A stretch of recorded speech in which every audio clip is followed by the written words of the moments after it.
Welcome to Players Only on TNT, presented by State Farm. The right combination for tonight's coverage. The Hawks here in San Antonio to take on the Spurs. And moments ago, our own Dennis Scott caught up with Manu Ginobili and Dwight Howard. Manu, we're coming down the stretch of the season. How big is it for you guys to try to get the first seed? Of course it's big. It's not definitive. It doesn't mean anything. We won with the #1 seed and we won with number 3 or 4. So it doesn't mean that you're going to win it, but you're going to have a better chance. And if we can get there, we'll try as hard as we can. But if not, it's not the end of the world.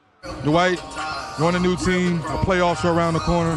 How big is it to try to get home court advantage? I think it's very important, you know. We just want to come out and try to get every game we can right now. We don't want to look too far ahead. We know it's around the corner, but the most important game is tonight and how we finish the season. So we got a tough game tonight against a really, really good team that played great at home, and we got to get this win. Good luck and stay healthy. Thank you. Hello and welcome everybody. Greg Anthony here with the Hall of Famer Kevin McHale, also Rip Hamilton. And guys, two teams with huge aspirations for the postseason. And Kevin, in San Antonio's case, a team that's trying to get that 1 seed and maybe get back to the finals. Oh, absolutely. They should be looking at that #1 seed. They're tied right now in the loss column with Golden State. And, you know, Popovich does a great job of just getting his bench built up all year long. And we'll see now with Parker and Aldridge out, this San Antonio bench come in and play good basketball for them. And Rip, there's a lot of uncertainty now in that Eastern Conference, and Atlanta's got to be a team trying to get home court in that first round. Absolutely. Right now they're at that 5th seed. They're right in the mix. But we got to remember that they lost 4 starters last year. They got 4 new guys on the floor with this team. Tim Hardaway Jr. has been playing great since the new year, averaging 16 points. So just keep a lookout on him tonight because I think he'll have a great game tonight. And early on, the defense there by the Spurs, extending the pressure and then turning that defense in the offense. Nice finish there by David Lee. And David Lee gives this Spurs team a little different look. You know, he's been a nice addition to this team. He can put the ball on the floor and make plays for others. He can play with all the bigs, and he's been a good fit here in San Antonio. And he was an all-star. People forget that. He's a guy that you can put the ball in his hands, and he can make plays. So it's a great pickup for the Spurs. But he can't guard Millsap. Yeah, that'd be a problem. Ain't too many guys in the league can guard Millsap. Arguably the most underrated player in our league, and another guy that you hear the term two-way player. I think Millsap is a guy that fits that category as the Hawks are able to force the turnover. And GA, I think that has to do with his personality because, you know, he's a very likable guy. Coach Bud talked about it early in our coaches meeting that he's a very likable guy. Guys like to play with him, and he's always communicating with his teammates. Why on the right wing there, Devin in there. That's the second time they've gotten a deflection on him, while he's trying to get that pocket pass off the pick and roll, and Howard there to clean up the backboard. Yeah, Dwight's doing a great job in the pick and roll, getting his hands low in that little pocket pass. He's deflected 2 of them, and I know Coach Budenholzer really wanted Dwight to get up in the pick and roll and really work on his pick and roll defense. And here we are again with Lee guarding Millsap. Misses the shot though. And Kevin, also looks like they're trying to funnel Leonard everything to Dwight Howard because that's where Dwight Howard can be effective when the ball's coming into the paint. Absolutely, that's where he's at his best. You're right, Rip, when he's able to protect that rim, have people coming at him. What he doesn't like to do is leave the paint and go out and chase guys. But again, like I said, he's in a nice defensive stance and moving his feet in the pick and roll here early in this game. Cephalosha comes off a screen set by Howard, able to get all the way to the rim and draw the foul against Devin. Dwight Howard set that all up because Cephalosha can't get to the basket with the other big fella not having to worry about Dwight Howard and keeping him off the boards and catching the alley hoop toward the basket. So that's what frees him up and able for him to get to the basket and get 2 free throws. And one thing that Dwight does really well, he sets good screens. Always has set good screens. Always has rolled hard to the basket. And, you know, those two things are, you know, they go unnoticed. But that's huge for big guys. If you set screens and the small comes off there and you roll hard, you're going to get rewarded with 4 or 5, you know, throws up to the rim. And, you know, that's a nice way to get your easy 10 points. Just roll hard to the basket. He's like a brick wall. I remember many times him setting a screen, and I used to lead with my forearm. And it didn't even affect him at all. He used to look at me and say, "Rick, what are you doing, man?" Mills catches it in the corner, and they run Lee over. That's a difficult play to guard there. Mills unable to convert on that mid-range there, and Schroeder will bring it the other way. He's been playing excellent this season. I mean, averaging over 16 points since he took over the lead guard role for this team. It definitely brings a different dimension to this team, personality-wise, with Schroeder out there. Totally different than T last year. And they get Dwight Howard there for the push as Dedmon was trying to secure that defensive backboard. Spurs ball. Hawks here early on, 6-2. And we were wondering a little bit as well, Kevin, when you look at the Spurs, obviously LaMarcus Aldridge is out. They've gone with Powell coming off the bench exclusively here as they try to get a post up there, and Lee with the errant pass to Kawhi. Another turnover here early on for the Spurs. Yeah, Spurs are very untypical for them to turn the ball over, and they've had bad turnovers. That's a post feed. David Lee just threw a bad pass. You let your man get shaped up, improve your angle, and get the ball to him. But San Antonio is really good at taking care of the ball. But right now there's been some loose turnovers here. Dwight's got a mismatch. Patty Mills on the inside. That's a great recognition. Again, Paul Millsap shows you one of his skill sets. That high-low pass, very difficult for a lot of bigs in our league to make. And Paul Millsap, one of the best in the business. Players Only on TNT is brought to you by the 2017 Optima from Kia, official vehicle of the NBA. And by Jack Links, the protein-packed snack packed with protein. And GA, let's get back to Paul Gasol. I got to applaud him. When you're talking about a future Hall of Famer coming to this team and now accepting his role coming off the bench, I mean, I gotta commend him for that, because I know when I was in Detroit, when they asked me to come off the bench, I didn't handle that situation well. And a lot of guys don't. But when you come here and you got a guy like Manu Ginobili that's been coming off the bench for as long as he has, you can accept that. So I got to give him props on accepting his role coming off the bench and being that guy and being that scorer that can help the second unit play basketball. Yeah, you know, when you're winning and clearly you're a better team when you're coming off the bench, it's easier to accept. I mean, a lot of team players have problems with it because they just have a heck of a time. Nice drive, I'm sure they're taking it to the Pop didn't like that defense at all. But a lot of players don't like the fact that they're not on a winning team and they want to start. But here they all accept their roles. As you see the young point guard come in, slippery dribbling.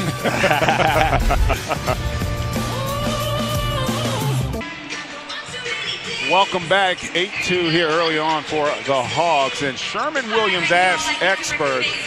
It's time for the Ask the Experts presented by Sherman Williams. And guys, coming in, the Hawks are going to have to defend that three-pointer. Yeah, no question. I mean, that's the one thing with Dwight Howard. He sits back in the paint, and if you have centers that can shoot the three, he has a tough time with that. And then, you know what? As a guard, you need your big up there helping to get a little bit of pressure on that ball, so they're not coming off those pick and rolls with wide open threes. And Dwight is so used to getting back to the paint every time. I mean, as a guard, you know, sometimes the coach always tell you, hey, we got to have three back, so we can't go to the offensive glass. And then you might go to a team that says, all right, you know what? We're going to run four guys to the offensive glass. But great pass, great finish by David Lee. But Dwight Howard just got to get used to guarding all the way out to the three-point land. And a nice job there by Dedmon, showing some versatility, able to make that little touch pass to Lee on the move. Yeah, I didn't know Dedmon had that in him. That was a nice little drive and a little kicking as Dwight goes in his comfort zone, which is down low, but gets stripped on the way out. Good job defensively by Danny Green there.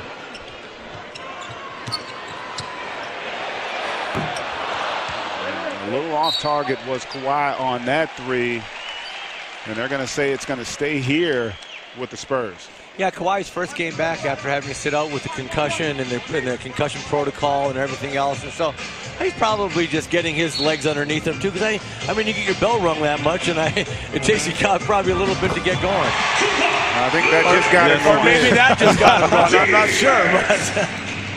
Well, more importantly, though, the confidence. You see how well he's established. You think about this is a guy averaged 21 points a game last year. He's up to 26. You could make a legitimate argument that there is Patty Mills with the deflection, but the Hawks able to maintain possession as Cephalosha able to knock that down. But you could make the case that Kawhi Leonard's the most improved player in the league, because trust me, to go from 21 to 26 in the same minutes, That's pretty impressive for a frontline player.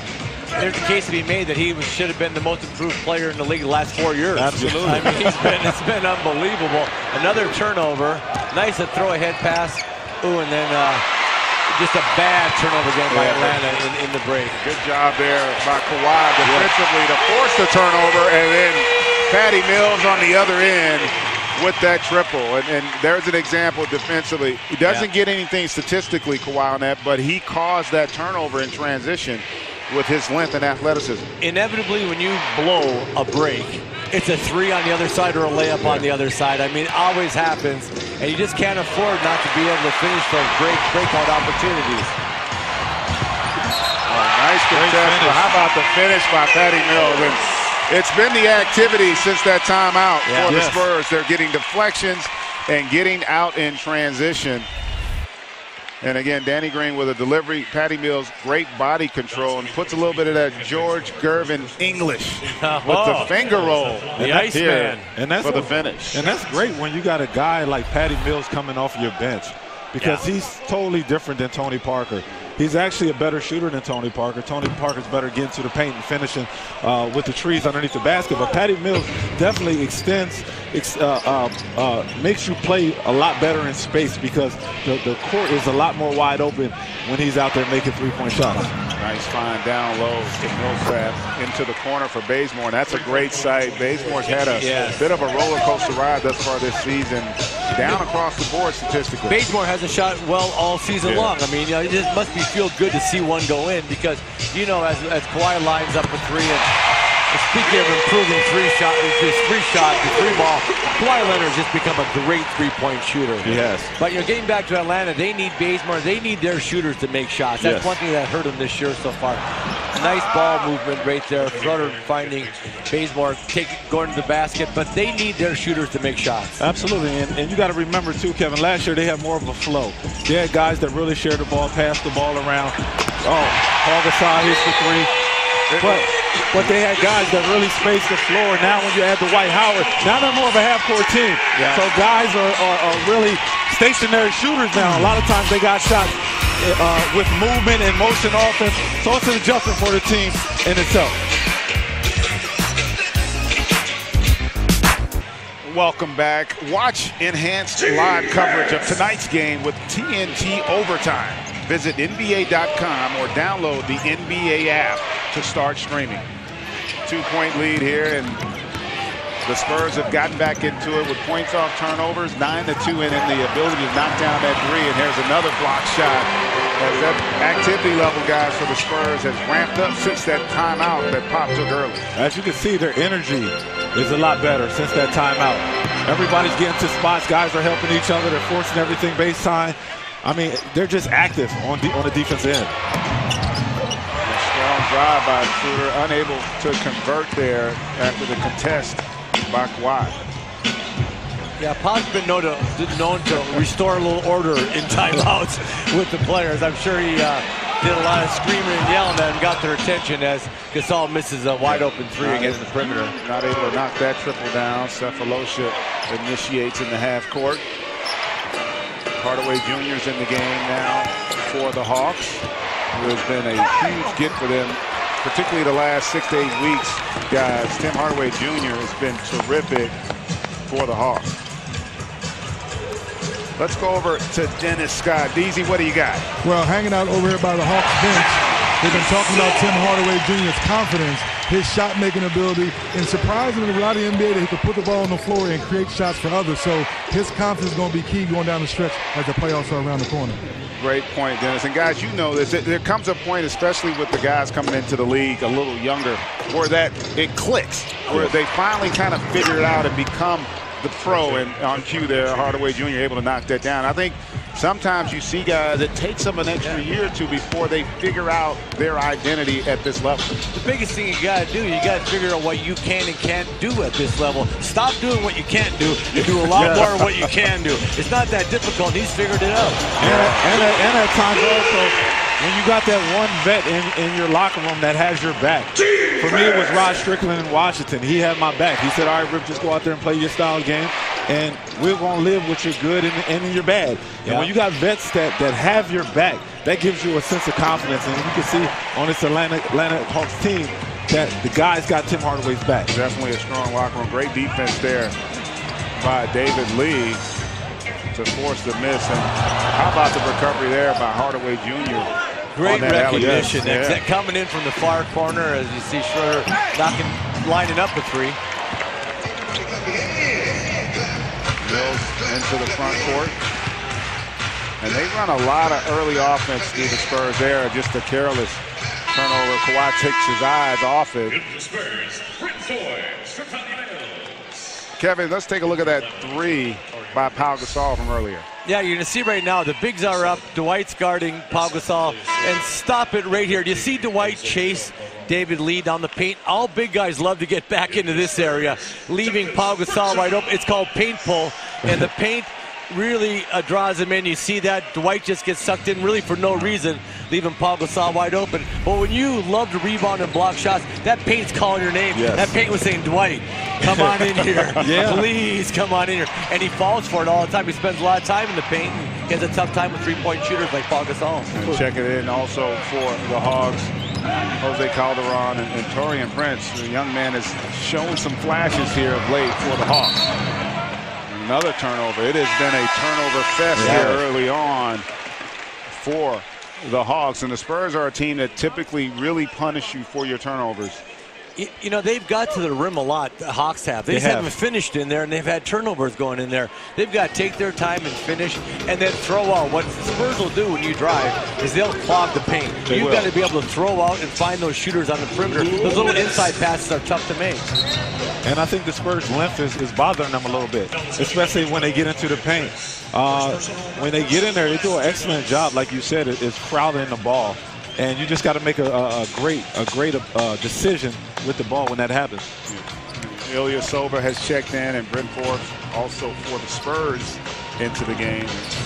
They run that little flex cut for Kawhi Leonard, and his ability to consistently make that jump shot has really expanded his game. Just cannot tell you how impressed I am with his growth, and you're going to get an offensive foul. Manu Ginobili. Remember, they're almost like looking in a mirror in a lot of respects, because Budenholzer as a coach has brought a lot of the same philosophies to Atlanta, and the Spurs right now are a step ahead on everything that the Hawks are doing. Manu's never been afraid to throw his body in the way as he just jumps in front of Millsap, takes a hit. That's going to hurt a little more than it used to. About 10 years ago, he wouldn't have felt that. But how many times back in the day, especially in your era, Kevin, that you see little guards come out there and try to set screens on big guys, and the big guys just pretty much run them right on over? That was a play on. And then, and the referee looked at Ginobili and said, yeah, don't stand in front of those big guys. They run you over. Yeah, they didn't call too much of that stuff. And the small guards are ready to chuck you, but you could usually give them a pretty good shot.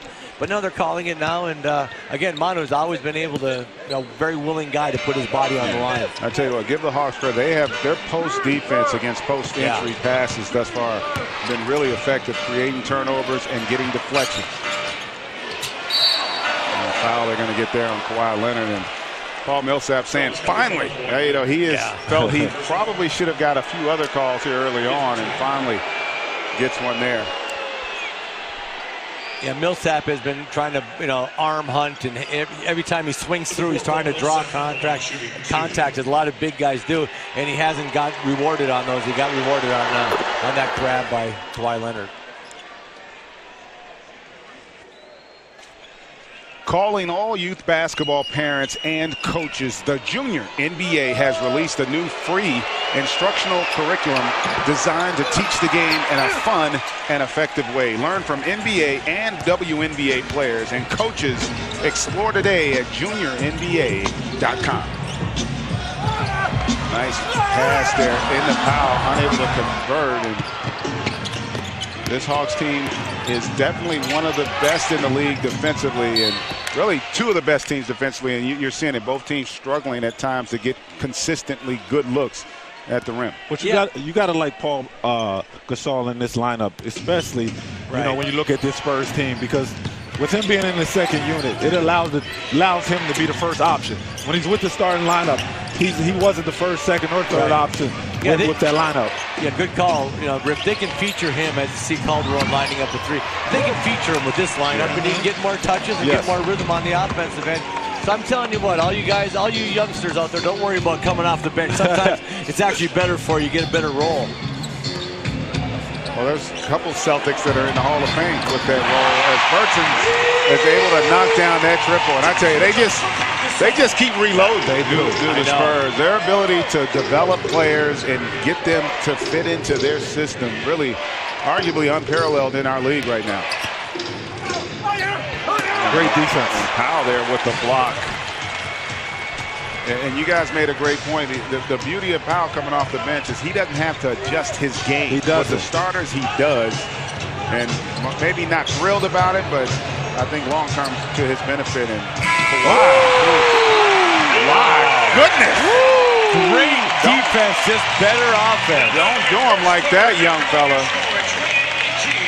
And our score at the end of the first quarter, 28-18 for the Spurs. Kawhi getting it done. Now let's send it over to KG in Area 21. Welcome back to San Antonio. Spurs up 28-18 over the Hawks. Ford Players Corner here with David Robinson. David, we were just sitting here talking off camera. Have you seen a guy like Kawhi Leonard come into the league and change his game the way he has? Man, Kawhi is, I've never seen it. I've watched guys, and they've gotten better a little over time, but the leap Kawhi has made, he's become one of the best three-point shooters, one of the best defenders, one of the best guys on the block. He does everything well. We were just laughing off camera also about all these 7-footers shooting threes. Do you like that?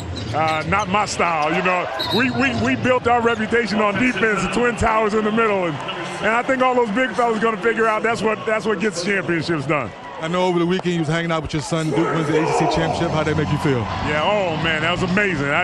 You know, it's been a long time since I won any kind of championship, so watching those Duke guys really start to figure things out and get that championship won was a blast. They're great kids. They've had a tough season, but they brought it together at the right time. I know you've always given back. You have the David Robinson School. How's the school going?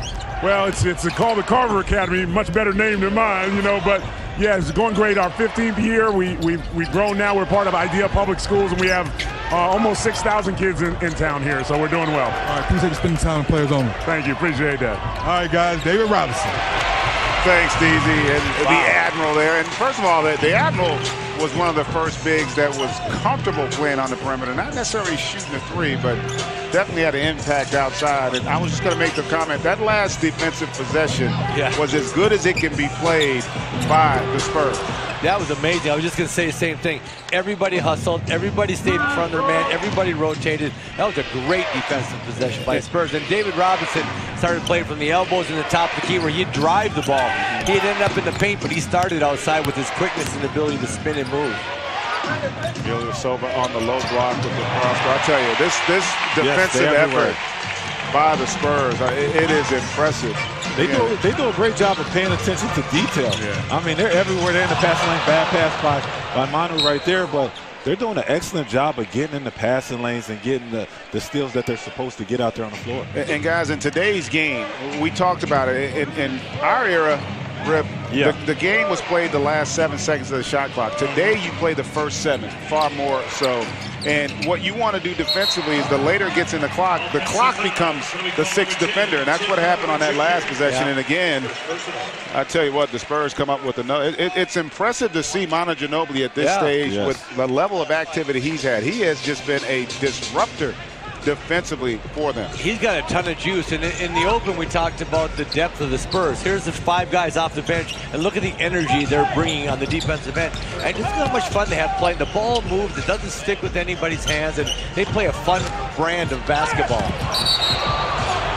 Boy, that was a late whistle, and Powell gets the opportunity. And we were talking about it, guys, earlier with Powell. At this stage of his career, still very skilled. But remember, coming off the bench now, he's attacking second-line players, which is also, I think, an advantage for him. Players Only on TNT is brought to you by Ford Commercial Vehicles, built for tough. By Burger King, introducing the new crispy chicken sandwich made with 100% white meat, seasoned chicken filet. by Verizon. Now unlimited gets the network it deserves, and so do you. And by Jameson Caskmates. Jameson Irish Whiskey, finished in craft beer barrels. Taste responsibly. And Paul Gasol, he has a lot more meaningful minutes, especially in the second unit. Being in the starting lineup, he might go up the court 3 or 4 times and don't even touch the ball. Exactly. But when he's here with his second unit, they're going to feature him. They're going to give him the ball in his spots, and they're going to allow him to work. Especially when you got a guy like Manu Ginobili who's out there that's going to make the right play for your team and also be that coach on the floor for Coach Pop out there for the Spurs. Another great job of execution. They've been flawless. Guys, last 8 minutes, 1 field goal for the Hawks, 1 of 10 from the floor. And again, the bench, no let up from the Spurs perspective. Calderon unable to get that one to fall. Look at Manu, right there. Again, Manu. I mean, this is vintage. Manu Ginobili, with what he has done over the course of his career defensively, unable to finish there on the attack. And that's what you got to love about Manu. He's not as effective as he used to be on the offensive end. But on the defensive end, man, he's getting in the passing lanes. He's doing all the little things to be a great championship ball club. Welcome back to San Antonio. Let's take a look at home court advantage presented by Quicken Loans. And guys, this has not been a favorable matchup for the Hawks not here at in all. San Antonio. No. Does that say 18 straight wins? Yeah, Wow. of course, that's 18 years. That's they're crazy. only going to have 1 matchup per season. And this is a tough building to play in, man. I played here in this building in the finals, man, and the fans really get on top of you here. They got great fans here in San Antonio, and they do a great job of feeding off of that. This is a tough building to play in. let's go back. Oh, come on, don't do that to me. We had this conversation earlier. Please don't do that to me. It's also a tough building to come back to when you have had the kind of defeat that you suffered, unfortunately. That was a great series, man. It was 2 defensive teams that pretty much went head-to-head. Robert Horry was excellent for them. Yeah. I mean, big shot Rob. I mean, you see all the big shots he made on against other teams, but when you see it against you guys, I mean, I don't know what we were doing on that play. A 2 doesn't hurt us. A 3 only thing does. Exactly, I mean, when you got Manu Ginobili and he sees him out of the corner of his eye and he's thinking he's wide open, and the first instinct of him is to go there and try to help. But we just had to do a better job of knowing that that's what he was going to do. But LB told us in the huddle, don't give up a 3. But, hey, that's a part of the game. And now, man, does that shot still haunt you? It still haunts me. That was my game 7 right there, because we knew how tough it was to come here to win 2 games in this building. We came here and won game 6, and to come here to beat this team 2 times in their building with their fan base was a tough obstacle to do, but Pop and the San Antonio Spurs did a great job of holding on to that and winning. That's mighty big. Yes. That's bigger. Oh, that was hard for me too. That was hard for me too. Hey, Rip, I got bad news for you, brother. That's still good. I'm 59, and the Magic Skyhook still bothers me when he made that shot over me. Hey, Rip, you still need a hug? I still need a hug. Okay. Well, Pop gave him a hug. That's the first thing I did when I went in there to talk with Pop, because I really felt a little uncomfortable at first. As you know, I was very quiet in the coaches meeting. But when he looked at me and says, "Hey, Rip, come give me a hug," we both knew what we were talking about, and we both felt the love. And he's one of the best coaches of all time. Our game appreciates him. He goes out and he puts out. He's probably one of the hardest working coaches here in the NBA, and I'm just happy for the success that he's had here as a San Antonio Spurs. And then you guys hugged it out. We hugged it out. It was a beautiful moment. Oh, my goodness. And right now there's a break in the action as the officials are taking a look to see if that was indeed a flagrant call or foul there. I didn't see much there. Not at all. No. Bertans, I think the ball, or it may have caught a finger there. Hard to tell. Let's take another look at it. Not much. That was a good play. Schroeder, right now, the Spurs, it's 20-8 since Pau Gasol checked into the game, and Atlanta just needs something positive to happen. Gasol out now, but this has been ongoing. I think you can see the last 2 possessions, Coach Putin said, put your head down, drive. I mean, drive into the nearest guy, run him over, change, get to the free throw line. Dwight missed 2, but you got to put your head down. And sometimes, when things aren't going well for you, You just got to make something happen. You got to have a guy make a play, or you got to have, you know, guys just drive to the hoop. And guys, continue that defensively you talked about what the Spurs have been able to do. 3 men on the ball right there. Yes. Watch what happens again. Prince drives. How many people are over there? 3 guys. You can't beat 3 guys. Watch this again. Watch everybody collapse to the ball. They do a great job at that. And one thing that they do, they're a great defensive team. When you got guys that's not worrying about their man, because in this league, a lot of times guys worry about their man. They're worried about helping the guy, and then when I help, my teammate help. And then you've seen in that last play, once the big came over, Manu rotated down to the baseline, got the steal, and that's Spurs defense. Yeah, Ilyasova able to pick up that foul against Devin. And it's the same thing. Look at that, top 5 in everything. Look at the ranking, man. Top 3. I mean, that's impressive. It is. With their offense, ability to score the ball, they have a top 3, you know, a top defense in the NBA. Great combination. Hardaway unable to finish there. And Devin just didn't see Bertans and didn't have eye contact when he threw that pass. Bertans said, look, I'm a runner. I'm going to run down and shoot a 3. Don't be throwing me the ball in the backcourt. Know your personnel. And listen, as bad as it's been here for Atlanta, in all fairness, their defense has kind of kept them in it. They've only given up 31 to this point. So defensively, if they can figure out a way to get something going here on the offensive end, they can get back in this game. It's San Antonio's young guys, man. I'm impressed with them. Because we all know when you're a veteran team and you got a couple young first 3-year guys in the lead and they're on the floor with you, sometimes they don't react the same way as a veteran player would do, especially when you're talking about knowing where to be at on the floor on the offense and the defensive end. And the Spurs do a great job of putting young guys into their lineup, and the young guys doing a great job of responding and knowing where to be on both ends of the floor. Bleacher Report, your teams, your highlights, your scores, all in one place. Download Team Stream, the free app from Bleacher Report now. And Rip, you told me you have the Team Stream, but you have all this stuff, don't you? I just want to know about you guys. About are you guys on social media? You guys Snap? No. I know. I was about to ask you, Kevin. No. Do you Snapchat? No. Nah, you don't get into that at all. I can't do any of that stuff. What about Instagram? No.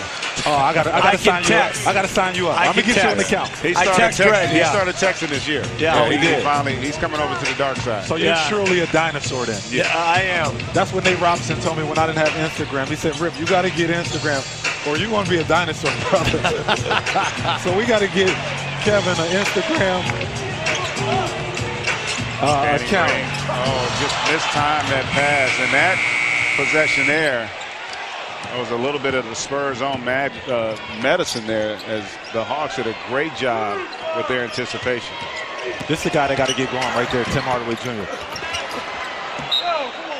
Yeah, Atlanta's scrapping and fighting. I mean, their defense is keeping them in there. There's a lot of scrap going on there, but really not very efficient offense by Atlanta at all. Yeah, 11 missed shots consecutively here by the Hawks.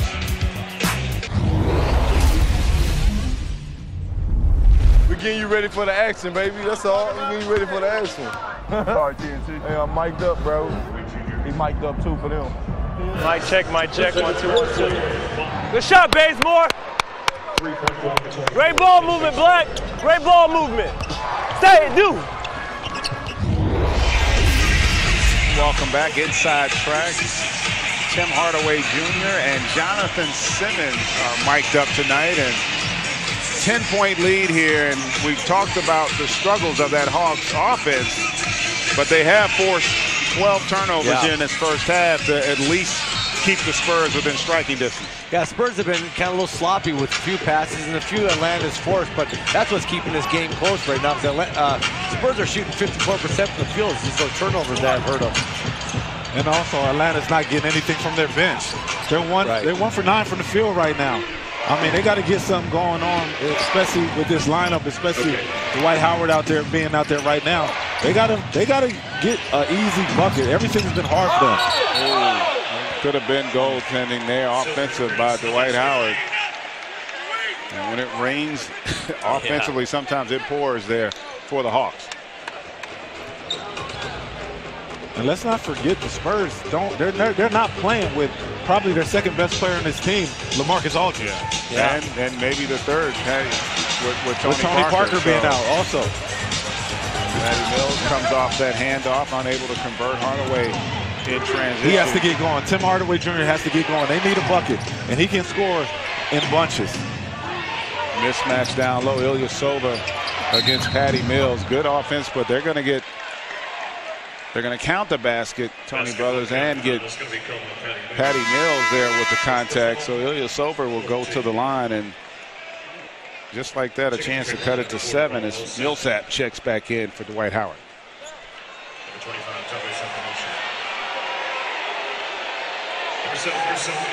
8-point game here. I guess we'd have to call this a defensive struggle. There's no question about it.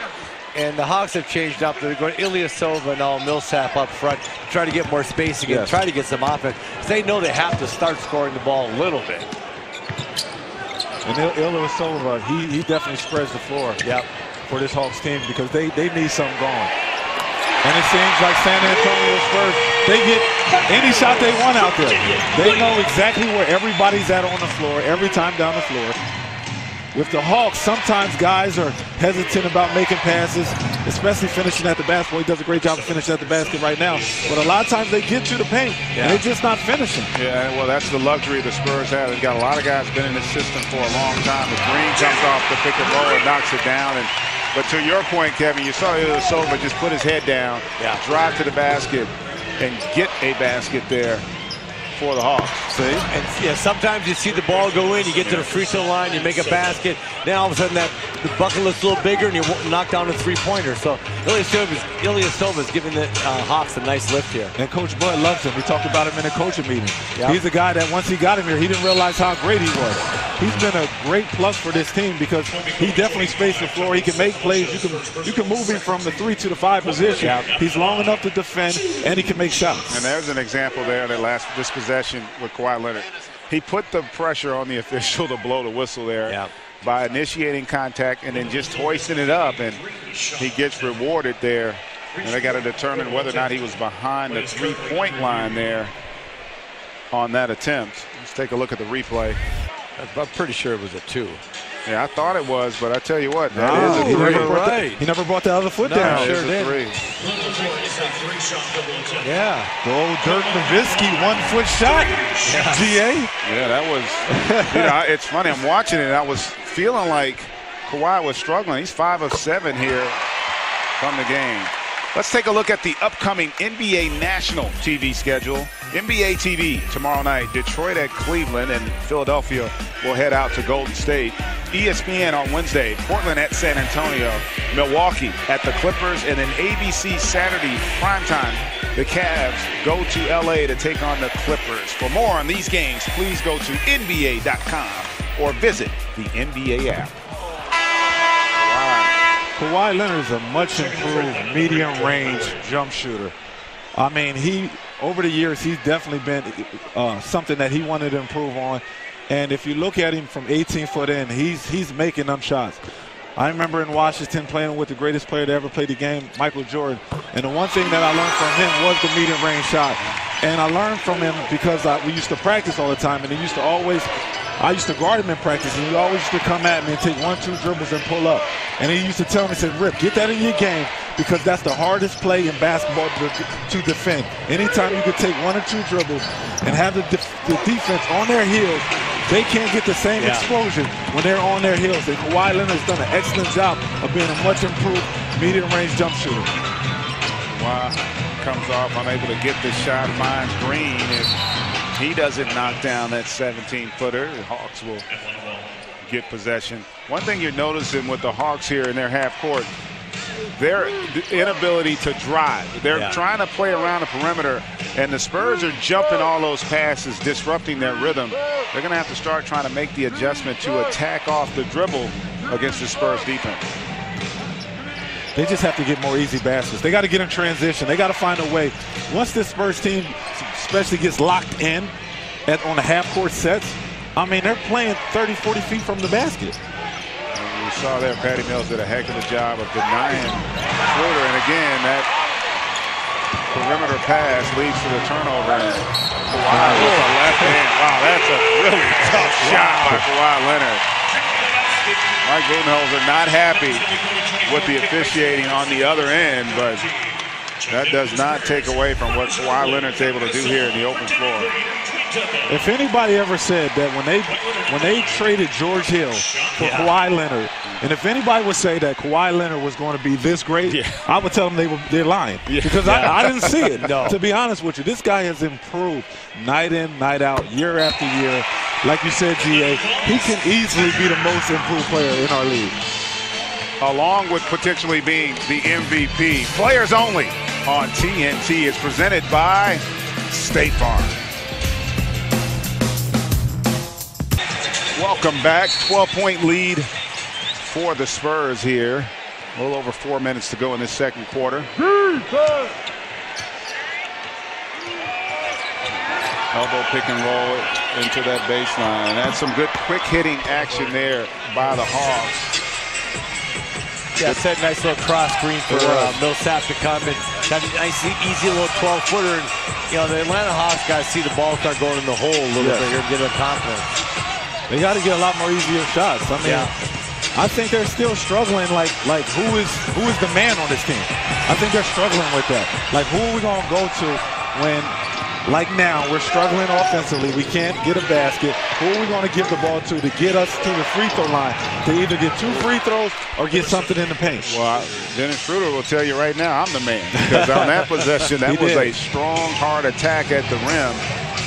And that's one of the things that Coach Budenholzer talked about. He's a young man with tremendous confidence. And speaking of confidence, Kawhi Leonard continues to electrify this crowd here with that triple. Cephalosha went 2 under on that pick, and you just can't go on 2 under anymore on Kawhi Leonard. He makes you pay with that long 3 ball that he's improved on so much.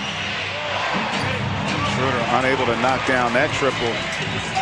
Ginobili in transition. And Kawhi, he's a basketball player. And Kevin, you know what? That was the same exact play you showed on the telestrator.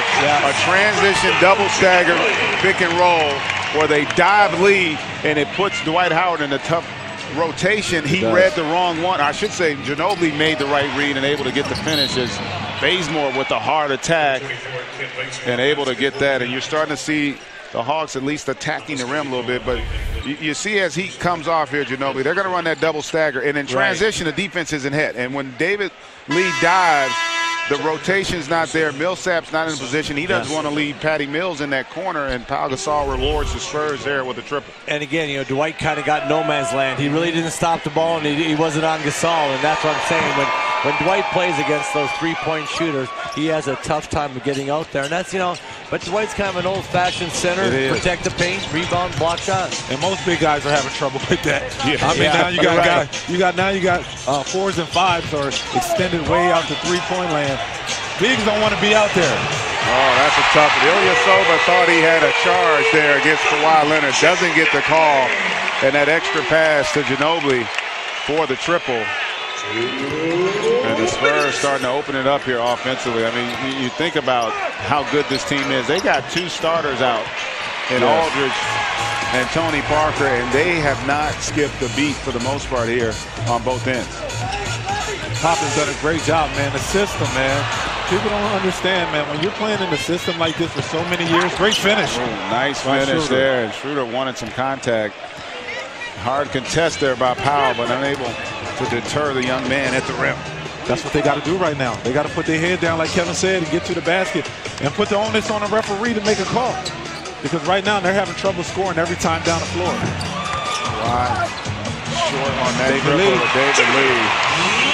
Just his activity here. Again, statistically it doesn't look like a lot, but he has had a solid first half here with his activity for the Spurs. Switch out on the pick and roll with Schroeder. And people forget, David Lee used to be an all-star. He was a double-double machine. And he was a guy that could make plays once you give him the ball. He can finish underneath the basket. He's a guy that was great in dribble handoff, especially when he was with Golden State, and especially and even in New York. He's a 2010 guy. He was great at that. So when you add him to the mix, Pop doesn't have to do a whole lot of coaching with him. Right. You put him out on the floor, and he's going to make the right play every time down the floor. And you know, Rick, the other thing, he's got a high basketball IQ, which fits in with the people that Pop likes. All the guys that Pop likes, as a coach are high basketball IQ guys. They fit in the system. They understand. They see things. They're, you know, they move the ball. They just play nice, solid, fundamental basketball, and that's, you know, that's kind of a Popovich's system. Absolutely. Yeah, we were talking earlier as Bazemore missed that first attempt about in our league, there's probably 20, 25 guys who we would call systemless, meaning they could play for any system and be a great player. But for the vast majority of our league, the system ultimately is going to determine what kind of player they're going to become. And in order to play for this one, you do have to have an high basketball IQ because of the ball movement, and you have to have that ability to play without it, as David Lee again just attacking that offensive glass for the Spurs. And you know what? This is the strategy. You can see it. It's starting to work. Unfortunately, though, now the Hawks getting a little more rhythm offensively, but defensively now they haven't been as in sync the last 3-4 minutes of this quarter. Now they've given up a couple offensive hoops, offensive rebounds for hoops, which hurts your defense. Of course, you get them to stop, get a stop, and you can't secure the rebound. It definitely hurts you. But they're starting to find a little bit of offensive rebound the Hawks side. Got to get it up. And Lee gets it off, but not able to convert there. 6.5. I'm not sure if they're going to add any time. Yeah, 7.8 on the shot clock here, so plenty of time for the Hawks here, as Coach Budenholzer is probably going to take a 20 to design something to try to cut into this lead. 13-point lead for the Spurs. They have been clicking on both sides of the floor. And for more information on this record, head to bleacherreport.com/records and milestones. Inbounds into Schroeder. He's been in attack mode, especially the last 5 minutes. And he's able to get there. It's funny that's an area, as good as the Spurs are, they are a terrific team defense, but the individual defense can be attacked, and we've seen it from the Hawks here down the stretch. And after a quick break, we'll send it to our TNT studios for the American Express halftime report with Chris Webber, Isaiah Thomas, Baron Davis, and Chris Bosh.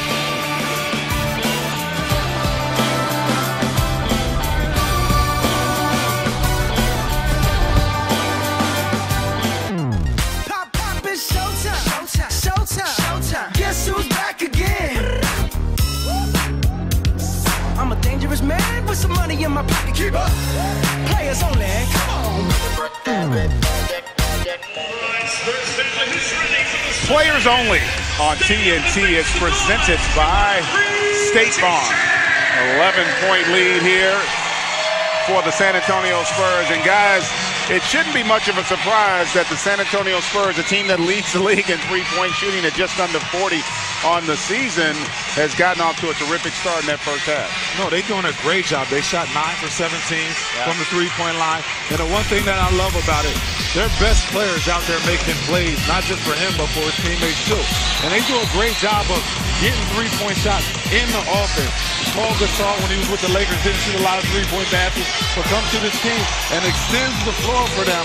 And Manos does a great job of making the right plays for the San Antonio team. I agree. And a lot of those three-pointers are coming out passes. They have 16 assists as a team, and San Antonio right now is doing a great job. You see Gasol, Lee, and Patty Mills all just contributing to this Spurs team. And the thing I like about the Spurs, it's a system, it's ball movement, it's body movement, cutting, and the 16 assists are big.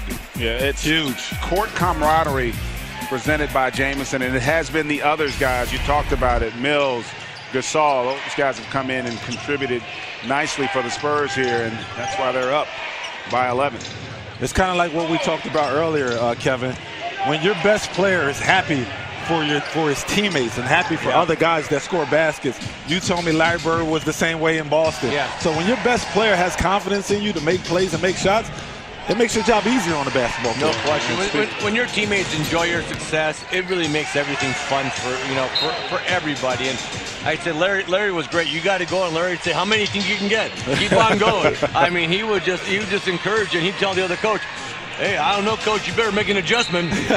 Kevin's killing that guy. nice out of bounds. Nice back pitch by Green. There on that curl action. And good cut by David Lee there. Yep.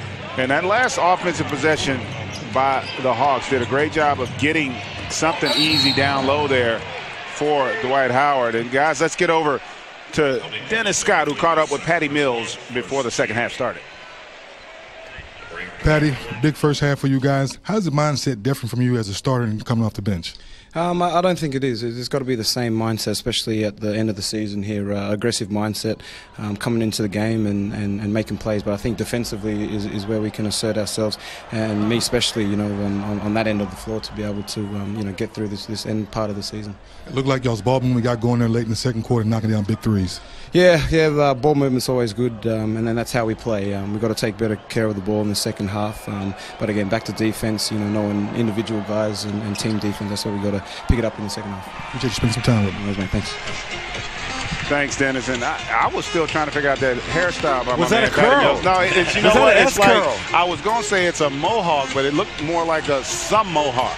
Yeah. I'm not sure. I'll have to ask him about that after the game. It kind of looked like an S curl. We got to ask our guy BD in studio what he thinks about Barron knows a lot about S curl. About the jury right curl. There. We got to ask BD what he Barron. thinks about that curl. Bazemore brings it into the front court. They had a mismatch there with Millsap. They go weak side, and Cephalosha unable to convert there on that triple. That was a missed opportunity by the Hawks. Wow, that hesitation there, Kevin, looked like just threw the rhythm off a little bit. Unable to convert on that triple. I think he was surprised no one came out to contest him, so he hesitated and double clutched it and missed it, as you see Schroeder getting in the paint. And you know, if Atlanta can get some just momentum on the offensive end, they can really turn this into a tight game because their defense is pretty solid. I mean, they've been out there, as you see a foul right there coming out that pick and roll. But Atlanta's defense has been good all year long, and they just got to keep grinding. To Atlanta's credit there, as Schroeder picks up the foul. They've made 11 of their last 15 here in this stretch, and what has been a strength all season in this offensive stretch has not been that they have not gotten stops consistently against this Spurs offense. Mills knocks down that first. And you heard Patty talking about how his mindset doesn't change from coming off the bench to starting, and that's the advantage of the system. Because they play the same style. And that ability to put guys in a position of comfort, that's always been one of the great strengths, I think, as Greg Popovich as a coach.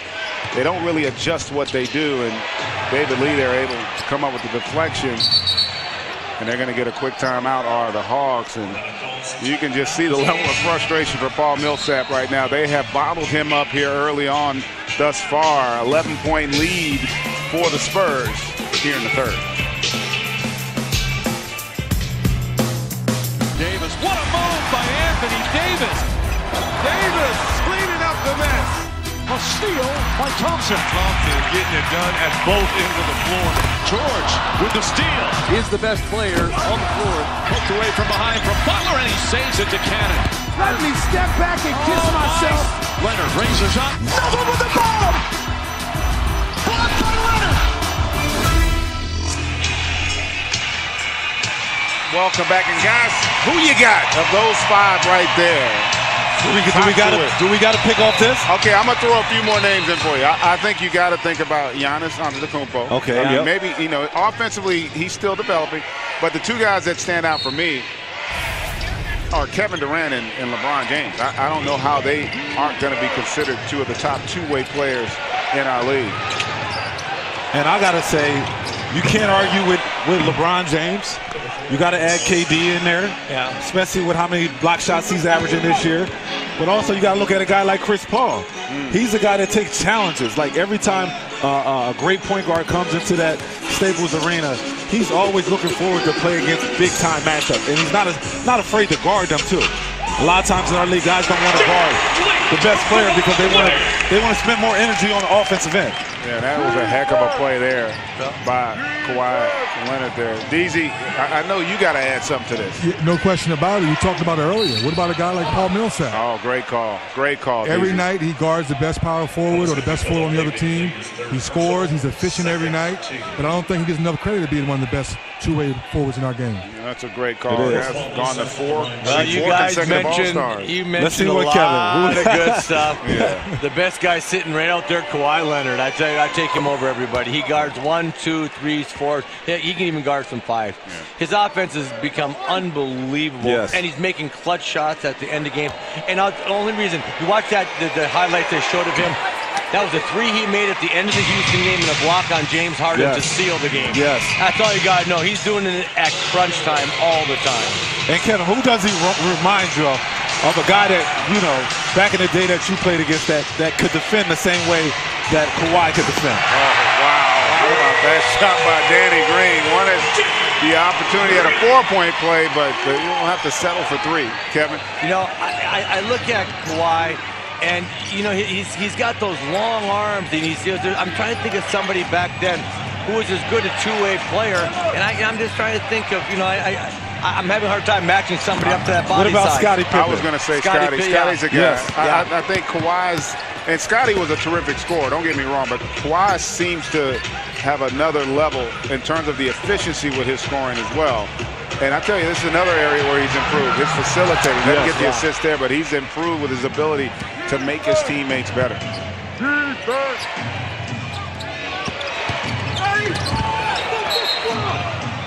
And that is a beyond late whistle right there. Bazemore was upset. He was upset. He thought they should have called the foul a little bit earlier. I thought there could have been a little contact, and that's one where officials miss. A lot of times, good defenders get away with that little nudge below the waist.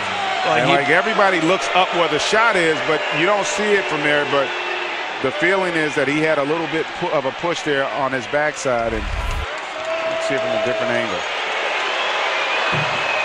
Players Only on TNT is brought to you by Auto Trader. Save cars to save on cars. And by Arby's. Guys, Arby's, we have the meat. The meat. There you go, baby. But yeah, you know who's also that was great at that with holding the guy down and always blocking the shot up top? Tim Duncan. He was the king of that. Big fundamental. Nobody ever called that. Referees never called that. Tim would always get away with holding the guy down, holding his left hip down, and extending the right side up and always blocking that shot. He would never get that call. Yeah, because Timmy wasn't really a high jumper. He was just a timing guy. And like say, he held you down just enough as White gets to the hole and misses a bunny. You got to make that. He has to make that one. No excuse for missing that one. He ain't got a lot of attempts at the rim tonight, but he has to make that one right there. Look at the ball movement. That's not fair to be able to make a shot like that. I mean, that was really tough. I like to just hear him talk right now. Yeah, Kawhi's upset. He wanted to foul on that one as well. He probably shocked the officials there. They're not used to hearing him say anything.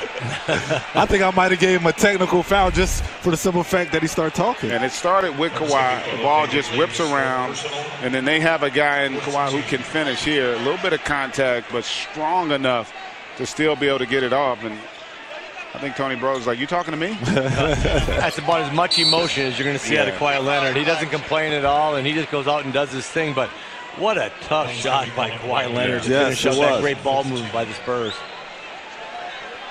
Cephalosha draws that foul against Kawhi. And they're in the penalty here. 15-point lead. I mean, it doesn't seem like it's that big a lead. The energy much better here in the second half from the Hawks. I'd like to see that Ilyasova and Millsap again out there. Spread the floor a little bit more. See if they can get something going like that. Give their guards a little more room to drive, attack, put your head down. See if you can't get in the penalty and create some stuff. You're down 14 right now. You got to make some things happen, and it's time maybe for Bud to make that Coach adjustment. Budenholzer, it just goes a lot smaller. Because ever since when he came to the game, he started knocking down three-point shots. The floor was a lot more space. He was able to finish at the basket. And that's what they need. They need to score points. They're down 14 right now, and I mean they got to make some plays. Yep. Ginobili off the handoff, unable to get that pocket pass.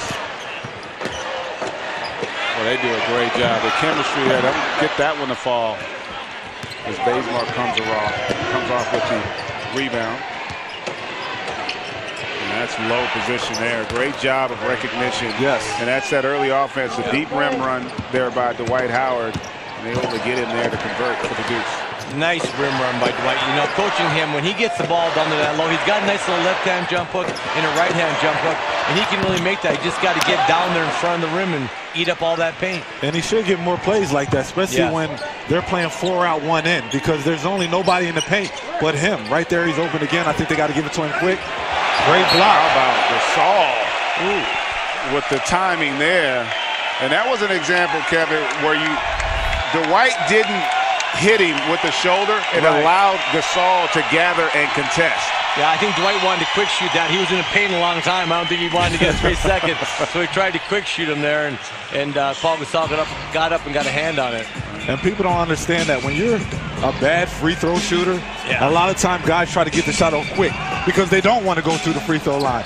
And that was a case that Dwight could have easily put him in the basket, but in the back of his mind at times, you don't want to go to the free throw line and shoot them free throws. He's 1 for 8 from the line right now, Rip. So how comfortable is he? Oh, nice ball movement. Nice pass by Paul Gasol to Dedmon, but you're 1 for 8 from the line. You're really not crazy about getting back up there. You're not jumping up and down like, let me shoot another one. Yes.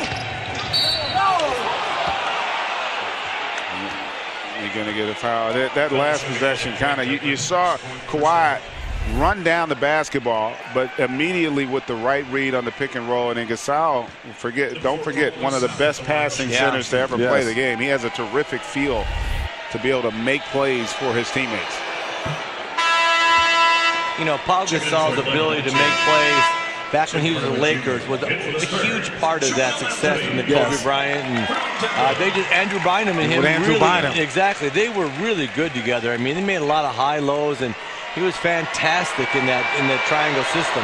At one time, he was probably the best big man in our game. He was in the conversation. Yes, I mean, he could finish. He could run your offense throwing. When he first came to the Lakers, I was like, oh man, that's unfair. How do the Lakers pull something off of that like that again and get him and Kobe on the same team? 3 comes up short there by Kawhi. Cephalosha up to Schroeder. Millsap with the drive and able to get that one to go. And all of a sudden, 8-point game here, getting a little closer as the Hawks showing some rhythm here on both ends. 9-2 run by Atlanta. Just keep grinding, keep getting stuff. The offense will come. See if we can move it a little bit more against the Reds and then drive it, move it, catch it, shoot it. Solid. Play hard, play solid. We don't need anything fancy. Again, throwing it ahead, run the floor, change sides, skip passes, get it done. Okay? Play with each other. Find your teammate. And also get it to Kawhi. We'll knock that down. But, you know, guys, this third quarter completely different for the Hawks. They're shooting 60% from the field. They got 5 assists on the 6 field goals that they've made. No turnovers, and they've also gotten to the line with 10 free throw attempts here in the third. They're making a conscious effort to getting inside that paint and putting the onus on a referee. And that's what they weren't doing early in the game. I was going to say, and that right there is probably the first flat-out fast break opportunity we've seen. That was terrific. 2 quick passes. You got a wing running in Hardaway, and he's able to get that easy conversion off that long rebound on the 3-point shot.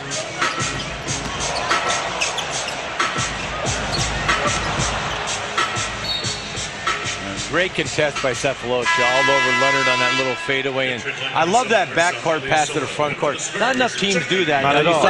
You guys advance that ball. The ball travels so much faster than you can run. Get that ball from the backcourt to the front court on the pass and let people play ahead of it. I don't like all the dribbling up anymore. I like the advancing with the pass. I had to learn that in Connecticut when I got there with Coach Calhoun. That was the one thing that he preached every day in practice.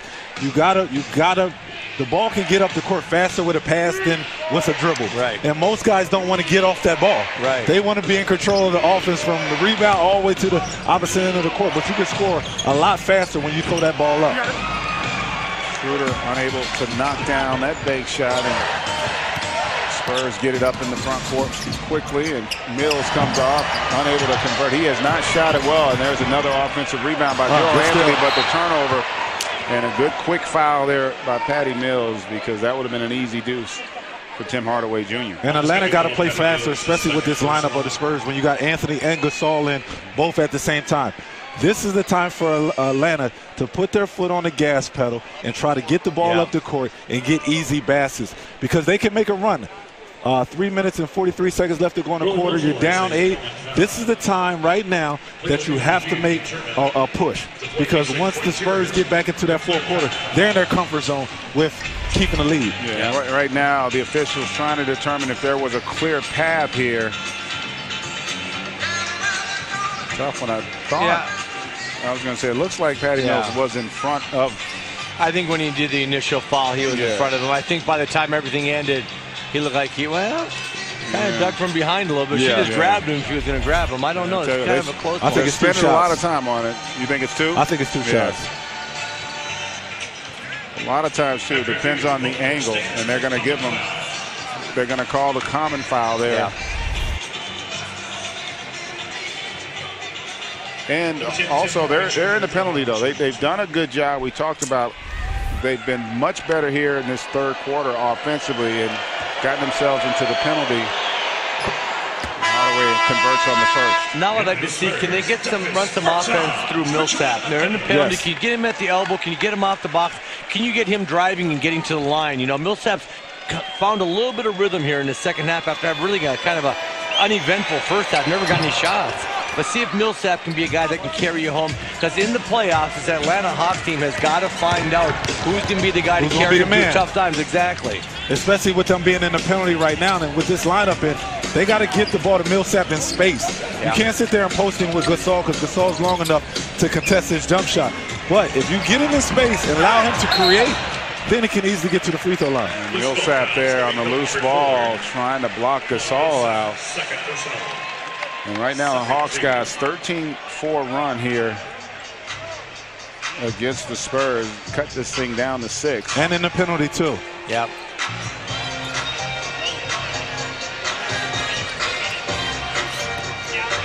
And we talked about that penalty. The Spurs have only attempted 9 free throws thus far.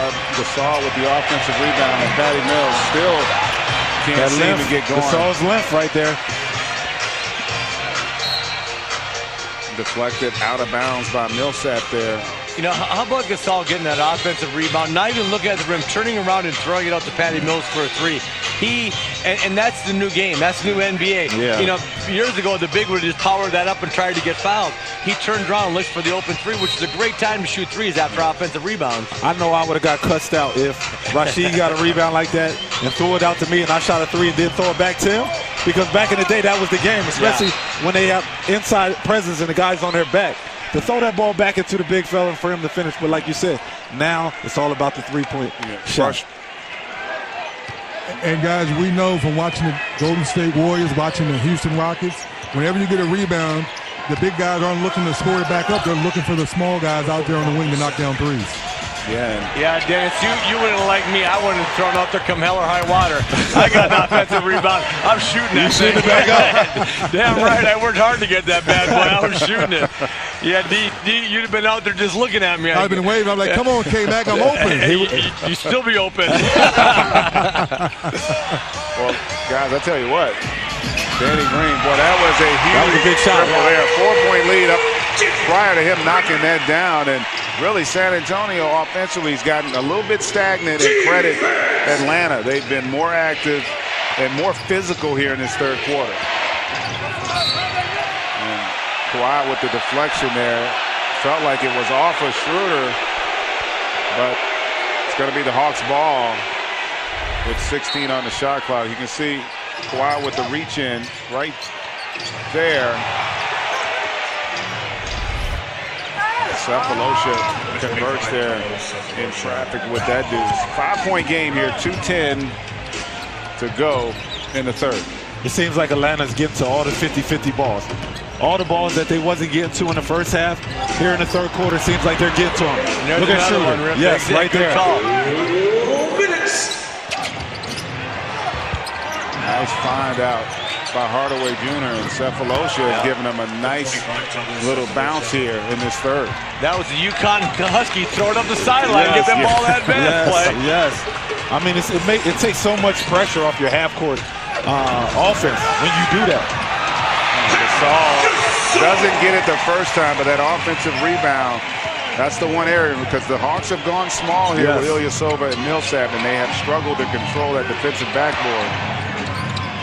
This is where Millsap got to get you a bucket, especially being in the penalty. They got to go to him. Schroeder with the mismatch. Gets to the rim, but can't convert. A little under 4 seconds left. It's good to be 7 foot. However, do we have a replay of this? Okay, here we go. You know what? There's no replacement for being 7'3". Yes. Throw it up there.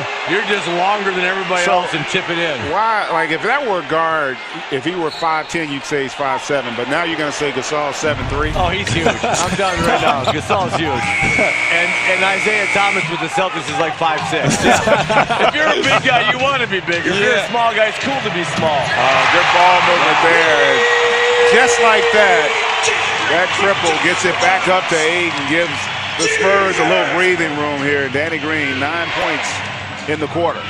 And back-to-back three-point shots. And Schroeder able to get around the corner.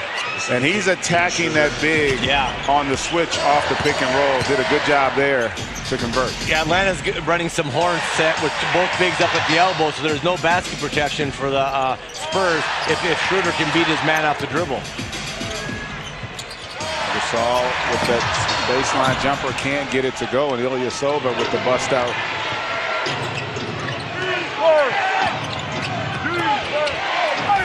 Good defense. Great block there by Gasol. Really good offense. Yeah. But Gasol with the angle at 7'3" in a 8'9" wingspan, able to come up. 7'5". Yeah, come up with the block. He's getting bigger by the minute. I love it. He does have 4 on the night, and Ginobili with the pick and roll. Wow, that is a momentum buster basket there for San Antonio. Able to get that deuce by Brent Forbes. Gets it back up to 8. Our score at the end of the third quarter, 81-73, the Spurs. Now let's send it to KG in Area 21.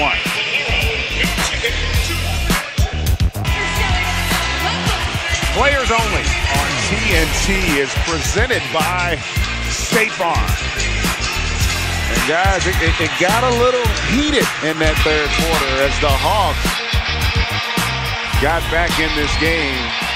And this start of the fourth going to be critical. Jose Calderon checked in, and Dennis Schroeder was terrific in that third quarter, Kevin. Yeah, Schroeder has 20 points, 9 assists. He was the catalyst of all that penetration.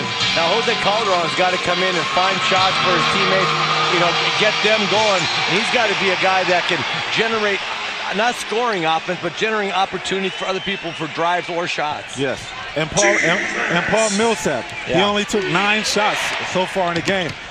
I want him to be a little bit more selfish because, Kevin, you know, at times when you got your star player, the only all-star on this team, sometimes the play stops when the ball gets in his hand, especially in crucial moments, but you expect that from your best player on your team. Right, and there's an example of Millsap there with the initiation on the drive baseline, creating that opportunity for Hardaway Jr.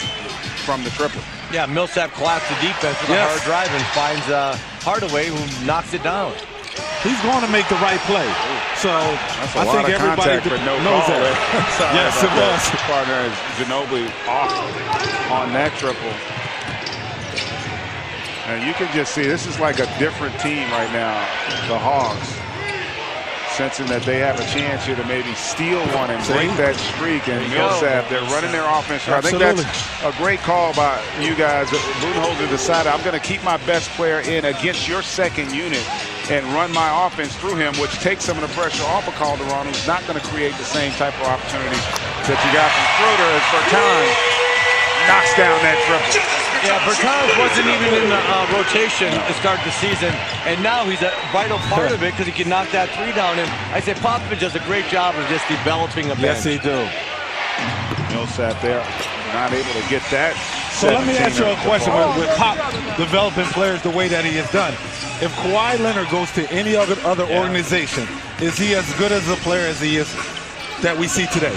That's so hard to say. Right? I don't know. That's a great question because you know, part of it, a huge part of it is Kawhi Leonard. There's no doubt about it. He's got to put the work in. Yep.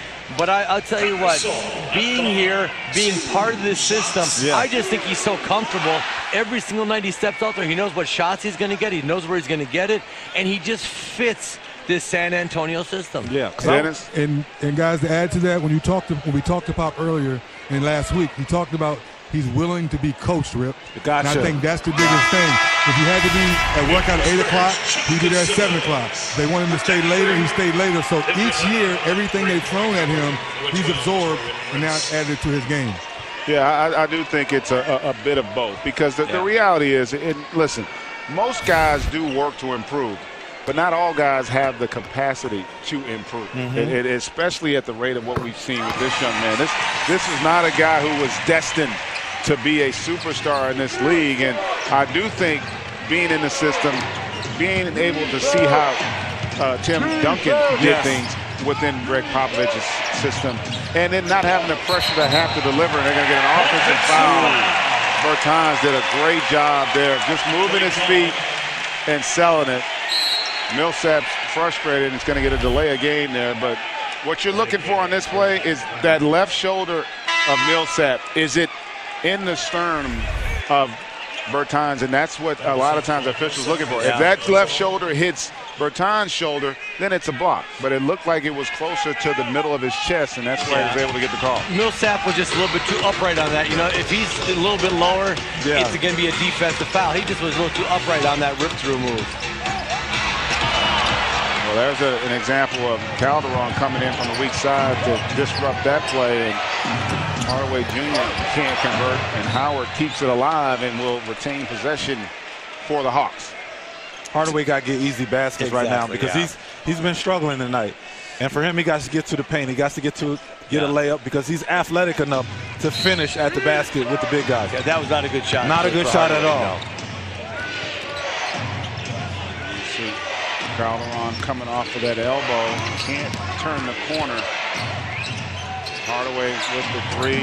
There we go. Well, I was going to say, guys, that wasn't a good shot either. But they're all good when they go. Yeah. So the confidence is there from Tim Hardaway.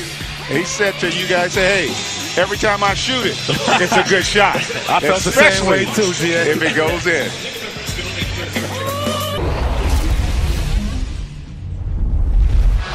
Let's go, fellas. We came back from this deficit before. Let's go. All right, boy, time. Pass the white. We're here.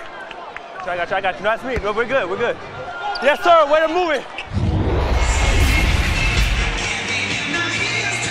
Skeets, Taz, Trey, and Leo are the starters. Greg, do you watch the starters? Yes, I do. What do you think about that show? I think it's fun.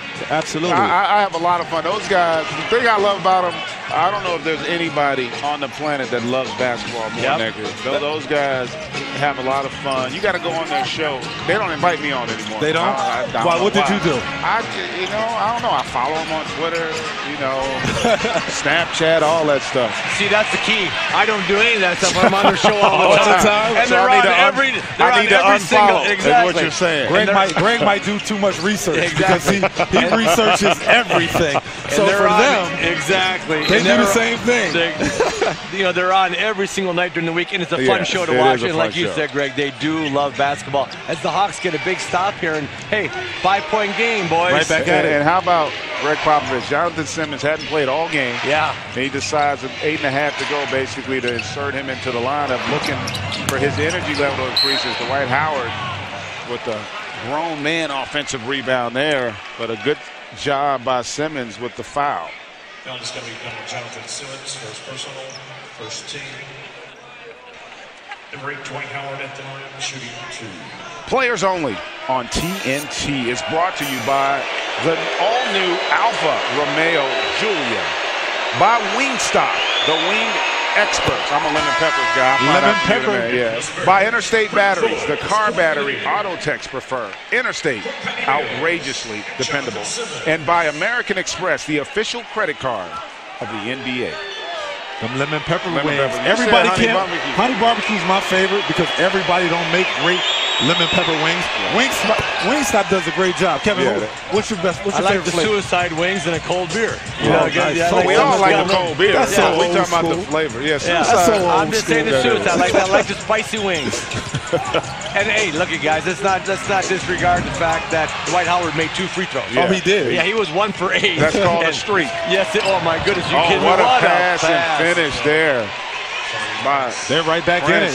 Yeah, only down 1. And then there again is Calderon, his second great defensive play here in this stretch. Oh, that's a play there where that's the feast or famine with young players, because Taurean Prince made an incredible play the prior possession. How about the acrobatic move here, the body control to get the finish? And then the very next one, he comes down where he's got an easy lob up to Dwight Howard, but decides to attack Manu Ginobili, who is always looking to draw a charge, and gets one there. That's like the 3rd charge or 4th charge Manu drawn this evening. Looked like he may have rolled an ankle there. And he can't be taking that many hits, man. He's an old man out there. So you know late in your career, especially times when you're taking the charge like Manu have done and getting to the basket and look, steps on the foot right there. How fortunate you are to not turn an ankle. Exactly. That is rare that you step on someone's foot and that ankle doesn't turn. You see that. That's partly though being old because you're not using as much force when you plant to make that move. When Manu fell down before, he used to have some hair to kind of pad it. Remember he came in? He had the long hair. He just got a ball spot now. He got nothing to pad that. Ripping out partial. Absolutely. I know he don't watch a lot of film because he's exposed when you watch film. That's how about Pop again.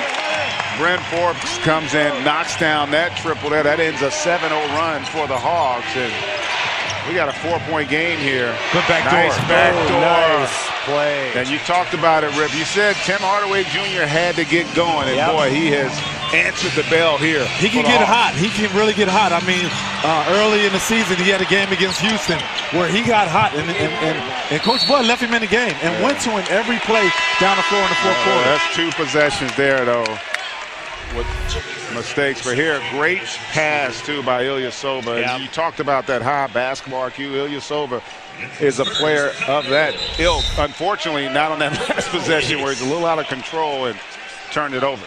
You know, I love that dribble at. You get Ilyasova the ball up at the slot. You dribble at the guy in the corner. He's got reads. He can come out for a DHO, dribble handoff. He can go backdoor. He can set it up. And what a nice backdoor cut by Hardaway on that. But I really like that. When you have skilled players, you talked about it with David Lee. And he was in New York. He was so skilled at that DHO. Puts a lot of pressure on that defense.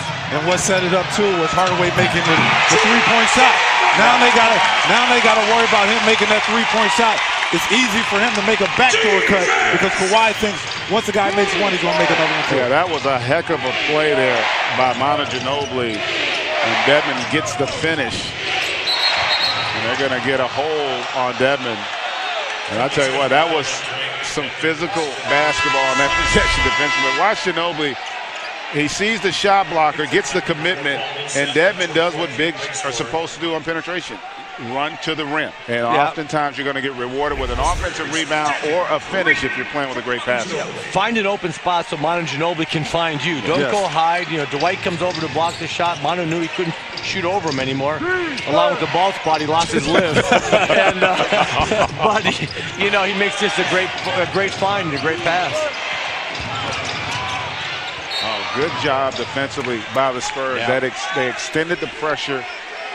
Put the Hawks in a bad way. Now 3.1 on the shot clock here. Plenty of time, though, for the Hawks to get a good look.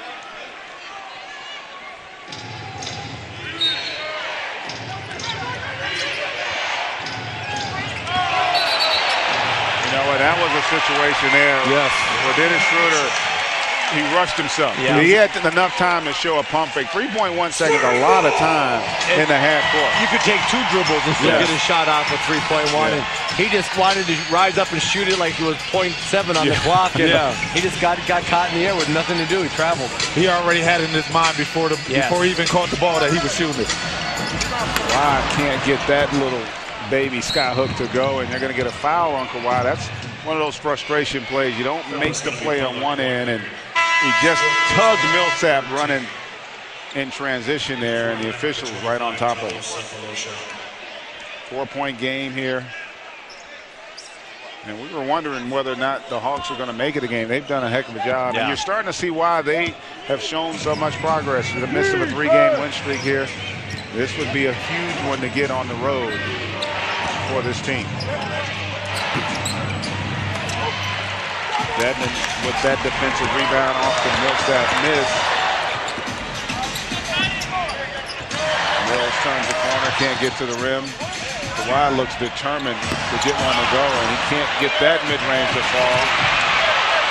Lee keeps it alive, but it goes right to the Hawks. Schroeder, the quickness there, but how about Kawhi Leonard, guys, with that block? Yeah, that's what impresses me most about him. He came down, he missed a shot, didn't really care, came back on the defensive end and made a great play, great block for his team. Mills with the penetration and a great read there. Patty Mills, that's a veteran move. Waited to the last minute for that weak side defender to commit on Dedmon. And then with a nice wraparound pass to Green in the corner for the triple. Timeout here by the Hawks. 7-point game. Spurs seizing control. The first 4 presented by Northwestern Mutual. Tip-off tomorrow night with Mount St. Mary's taking on New Orleans, followed by Kansas State and Wake Forest. It all begins tomorrow at 6 p.m. Eastern on True TV. We all had hair back then. We all had hair. Kevin, you know, back then I didn't know I wouldn't have hair. Later. Like I just assumed I was going to always have that fro, that high top. I had a fresh appreciate your hair a lot more back then. I would have. Kevin, where was you at? Did your team make the tournament? No, we had some issues with some NCAA violations. So y'all were cheating. No, we were not. How much money did you take? Oh, how about that breakout? Bazemore with the finish. Yeah, great throw. Great nice the defense. program. They left you the duffel bag? They put a duffel bag? Did not. I went to the program and they were having some issues. I wish we had time to tell the fans some of our stories on how we were in school, but we're not here to get anybody in trouble. Not today, Greg. Not today, Greg. Mills with that triple there, and Patty Mills really had not shot the ball well tonight, but able to knock down a big 3-pointer there to increase this lead to 8. I thought that was a goal kick. Good call there. It looked like from my angle initially, I thought he did catch it off the backboard, but I thought he took it to the board, so let's see. I tell you what, David Lee felt pretty good about that being a clear block. It was a clear block. Well, fortunate there for the Hawks to get that by one. Josh Tiven there. Like to have that one back. Got caught up in the moment. So a little bit of a kick ball. Remember, it's not a kick ball if it's not kicked intentionally there, but we do get the fall. Now, Kevin, even though you did, okay. Look at that hair. I had long hair back then. Is that a mullet? Yeah, I don't know. Hey, you got a little Phil Jackson look to you with the shoulders right there. If that's 33, that's magic right there behind. That is Magic Johnson. Michigan State. Yeah, it sure is. Was that a mullet or a wig? Nah, that was just long hair. But you had your freshman year, you played with a great Ray Williams. You had a pretty good team there. Michael Thompson, Ray Williams. We were 24-3. We had a really good team. 24-second violation. Your great defense by Atlanta. Yeah, they're finding a way. They're down 6 points with 3:30 to go in this game. And you know what? All it takes right now is you've just got to make some solid basketball plays. Get your teammates, if you're Schroeder, get them some open shots, you know what, and get a couple stops. Turn this into a one-possession game and give yourself a chance to break that 18-year losing streak they've had here. They got to score here. Everything is time and possession for them. And then on the flip, they're going to have to defend the three-point shot because that has been the area where the Spurs have really hurt them tonight. They lead the league, and Tim Hardaway Jr. unable to get that triple to foul. They fought for it, but Spurs get possession here. And even though they don't score, 6 points, 3:20 to go. That's still plenty of time here for the Hawks. And the Spurs' ability to make the three, they're 15 for 33 from the three-point line in this game tonight. That has been the big, big difference. And really, Atlanta's inability to knock down open threes. because that definitely offsets the Spurs turnovers. Yeah. With them having 19 turnovers, you would think they'd be down. But like you said, that offsets their turnovers for how great they've been shooting from the three-point line. And after the great start, fans upset there, and Schroeder unable to get that triple to fall. Mills pushes it up quick. And Kawhi Leonard got off to that electric start. He has not had the same rhythm here, and there he gets to travel. He's missed his last 6 shots, and then he gets that turnover there, does Kawhi Leonard. Schroeder gets away with a little bit of a push-off, but unable to take advantage. Hawks trail here by 6. Players flashback. Let's take you back a little while. That's neat. Yeah, that's a Spurs uniform. And folks, this was the last time the Hawks won. This was not in HD. It's been a while. 18 years ago, Smitty with the finish. That's hard to imagine. It's been that long. Yeah, that was in the old Alamo Dome. Yeah, Dennis Schroeder was 4.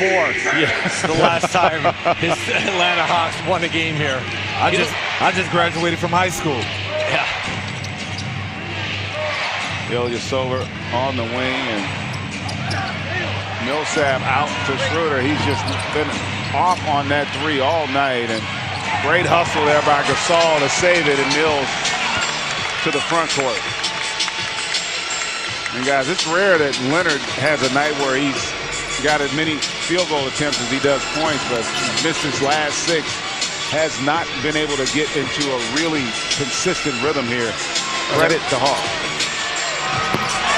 Until they need it the most. Yeah, exactly. Just flattened it out against Ilyasova. Went 1-4 on the baseline and said, "I'm taking you, my time." That's what great players do. They live for moments. And with him being under Tim Duncan and Manu and Tony Parker, and able to watch them guys make big shots. Man. And big plays. You got to make it. Yeah, right there. Big defensive play. Slapping it off of Bazemore's knee. Ball goes San Antonio's way. And now they just got to walk this in. Yeah, that was Gasol there with the deflection off of Bazemore. And, even though you got Lee and Gasol out there right now, they're still running the same stuff as Patty Mills off that elbow because you're reluctant to help off of Kawhi. He just knocked down the 3. Mills with a terrific read and then able to knock that jump shot down. It just seems like San Antonio knows exactly what shot they want to get under 2 minutes. They know exactly what sets they're going to get under 2 minutes. Atlanta look kind of lost. They don't know who's going to get the shot. But that's the advantage of having a great player like Kawhi Leonard. And you're going to get the foul there against Leonard. And you talked about the great player. One of the things that separates them is when they are struggling with their shot, you don't know about how they play. Whereas with other guys, if the shot's not falling, they start to look for other ways to impact the game. He still plays like he is the big dog for the Spurs, and he continues to put pressure on the Hawks defense. Gasol unable to come up with that offensive rebound. Good deflection by Mills. Minute left here. 11-point lead for the Spurs, and I guess we'll have to wait another year potentially for the Hawks to try to break this streak. But Hawks haven't completely given up. Budenholzer calls a timeout here. 11-point lead. Kawhi and the Spurs looking to tie up for the #1 seed in the Western Conference. Welcome back, and let's take a look at our upcoming TNT schedule. And up next, we have the Lakers heading to Denver to take on a much improved Nuggets team. Players only on TNT next Monday.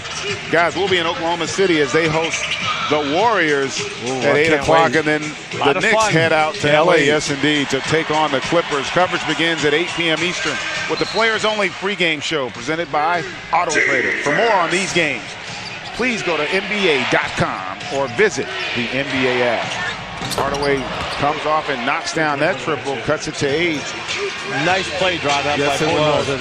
He started in the far right corner and came up for a left slot 3 and got wide open. Yeah, good sales job there by Schroeder on Gasol. his pressure, and that's an instinctive play for a big. Anytime their guard's being pressured, you're going to come up to try to set a pick in the backcourt, and just a little bit of a hip, but more importantly, a great sell job there by Schroeder.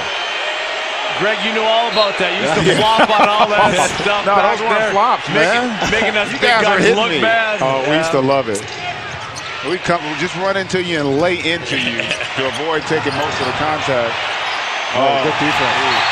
Good job there by Danny Green. And that was one of those situations, again, where a pump fake gets you that wide open triple. But Green comes up with another big block. 20-second timeout on the floor. Hawks fighting, but Spurs in control. Welcome back. 8-point lead here for the Spurs. And Dennis talked with Manu earlier. The Spurs now, with this win, will be tied with Golden State for the best record in the league. And they also own the tiebreaker, having won 2 games of the season series already. So that's a little more intrigue to the season, particularly in that Western Conference. Bazemore can't get the finish there. They're going to call goaltend because it looked like Kawhi did hit the backboard. Forced it to move there. That goes to the goaltend there. You watch how he slaps that backboard, and I think that's what they're going to get it on. And so all of a sudden, I'm trying to give the Spurs a win, but 38 seconds here, 2-possession game. That's a lot of time. Yes, it is. 2-possession game. And Bazemore with the foul there. And Kawhi will have a chance to make it a 3-possession game here at the free throw line. You know, in those situations, I'd love to trap in the backcourt, make him make a pass, and then foul, make him make 2 passes. Because, you know, just fouling a 90% free throw shooter, there you're almost giving up. You know, trap him and see if you can get a deflection. And, you know, I think too many teams just go for the automatic foul. With 35 seconds to go in the game, there's still time to make them make a pass, see if you get a steal. Tibbs was great at that when I was in Chicago. That was the first time I actually seen that, especially late in the game. When a coach said, let's trap first, and let's see if we get a steal. Because a lot of times, from the offensive side of the ball, you try to get the ball to the best free throw shooter. And a lot of times, we just hold the ball because we want the 2 points and we want the 2 free throws. And a lot of times, you can get a steal like that. And you also want to put the pressure on the offense to still have to go make a play. And Kawhi there, pretty comfortable at the free throw line, as Kevin alluded to, one of the best in the league, able to convert on both. Millsap, just a tough night there. Couldn't get that triple to go, and that is going about do it there, as Kawhi will head back to the line. Frustrating night. Hawks showed a lot of fight. Had some opportunities. And as you take a look at that Western Conference, this is before the ending of this game. San Antonio will also have a 52-14 record. Houston, the biggest surprise by far in that Western Conference, looking comfortable in the 3 spot. And how about that potential matchup if OKC stays there? You're hearing the MVP chance for Kawhi Leonard. I tell you what, he's making a strong case. You know, everybody's going to look at the statistics of what Westbrook and Harden have done, and deservedly so. Those guys have had phenomenal seasons, but I don't think anybody would have thought at this point in the season that the San Antonio Spurs would have the best record in the NBA, and that's where they are 24 seconds from now. It's definitely something that's going to sway some voters' minds when that selection is made. Hello again from San Antonio. And Kevin, you were just talking about looking at those standings. Western Conference has gotten a hell of a lot more interesting now with all of the adversity that some of the elite teams are facing. No KD. I don't like Golden State. KD can't come back and play for Golden State. You know, Aldridge, who knows what's going to happen to him? He has heart arrhythmia. You know, that opens up things for teams like Houston, who's played great this year. Hey, how would you like to be right now? The Clippers got to be saying this might be our year. We might be able to get through. Do you really want to play Westbrook? A nice 3 there by Prince. Do you really want to play Westbrook in the playoffs? And that OKC team? Not at all. Especially with him being a man on a mission. I tell you what, I don't want to play with. I'm looking forward to next week when we get to see Rage against the Machine. Boy, that's going to be a lot of fun. Rock and roll. Wrapping it up. 6-point lead here for the San Antonio Spurs. And we touched upon that Western Conference. And Kevin and Rip, this Eastern Conference, a lot going on. Similar dynamic, right? Bogut signs, plays 58 seconds. He's out for the season. No Kevin Love, J.R. Smith just getting back. They've got issues there. And in Toronto, a number 2 seed a year ago, no Kyle Lowry. So Atlanta's got to be thinking, hey, maybe this is another year we can make a run and get back to the Eastern Conference Finals. Atlanta wants to have home court advantage. I think they'll match up with Toronto, but they want to have home court advantage. 4 versus 5 matchup. I mean, that's huge. You get a chance to get in the second round, and you get a chance to test the Cleveland Cavaliers. And don't forget about Washington. Yeah. Oh, man. Don't forget what John Wall's doing out there. I'll tell you what, I think they got beat tonight, but John Wall and Bradley flying Beal, underneath the radar. They were the number 2 seed coming into tonight, which is, you look at how they started the season, there's no way you could have ever envisioned that they would be in the position they're in today. And it's not crazy to talk about John Wall, a little bit of MVP conversation. Look at how he played. We did it for Isaiah Thomas, deservedly so. John Wall has had a spectacular season that has been somewhat lost with all of these numbers that some of the other guys are putting up, but he's been as effective as anybody in the league. Got a question to ask you now, Greg. Spurs end up with the best record in the league. All right, best record in the league. Kawhi Leonard continues the pace he's on. Does he jump in front of anybody for the MVP? You talked about he gets some extra votes, but I'm saying, is that enough to push him ahead of a Russell Westbrook or I think Harden? part of it is, I think he's going to garner more votes. A lot of times in the minds of a lot of voters, it's already been decided. It's a 2-man race, which I don't think it should be, because Kawhi has been brilliant. I mean, he has been absolutely brilliant this year with what he's done. And you talked about it's not just the statistics. He could also end up being a Defensive Player of the Year again. So he's got to be a guy that you consider legitimately as an MVP of our league. He is clearly the most valuable player for the San Antonio Spurs. So clearly, heck of a win, depleted roster, but a lot of great memories for him in San Antonio. Our final score tonight, San Antonio 107, Atlanta 99. Coming up next, it's the Los Angeles Lakers versus the Denver Nuggets. After a quick break, we'll send it to Brent Barry and the crew out in Denver. Goodbye, everybody.